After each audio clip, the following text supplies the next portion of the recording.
Kennewick neighbors continue pushing back against plans to open a level 3 sex offender transition home in their neighborhood.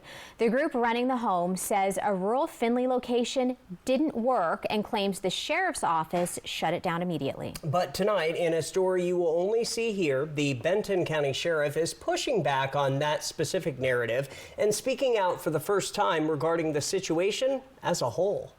This home at 8th and Edison in Kennewick has sparked weeks of frustration, with many neighbors asking why it couldn't go somewhere more rural like Findlay. I found one out in the Findlay, kind of out of town. I thought it was perfect. I was so stoked.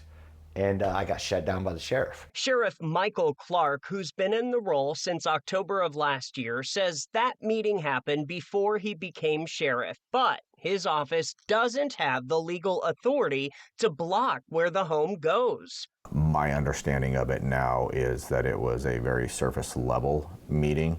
Our ability to control what he does or where he puts that house, at this point we are in the same boat as everybody else. Clark thinks the Findlay property didn't meet resource requirements per Joe Field, not law enforcement objections. For instance, the same kind of home was approved for Tenino, Washington, which is even more rural than Findlay. Thanks to neighbors and lawmakers pushing back there, that provider decided to just pull out. Clark understands neighbors' concerns and says this impacts his family too. I have children that attend Kennewick, so understand that the schools that they bring up, the impacts that they bring up, it affects me as well. And so that, to say that we just push this into Kennewick, we said that, it's okay, do it there. I don't believe that was ever the case out of any sheriff's mouth. Wouldn't be the case for me. The sheriff says right now any changes would likely have to come from lawmakers, and he supports the Kennewick community. Because if there was an avenue for the sheriff just to say we don't want that in Benton County, I don't care whether it's in the county, outside in the jurisdiction of rural Benton County, or within the confines of the cities or municipalities, I'd be more than happy to say not inside Benton County.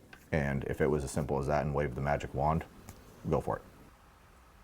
Neighbors will be hosting another protest outside the Kennewick home this Saturday from 11 a.m. until 1 p.m.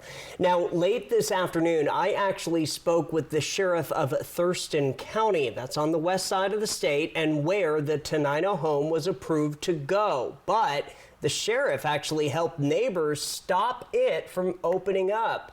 You will see my in-depth conversation with him in a later broadcast.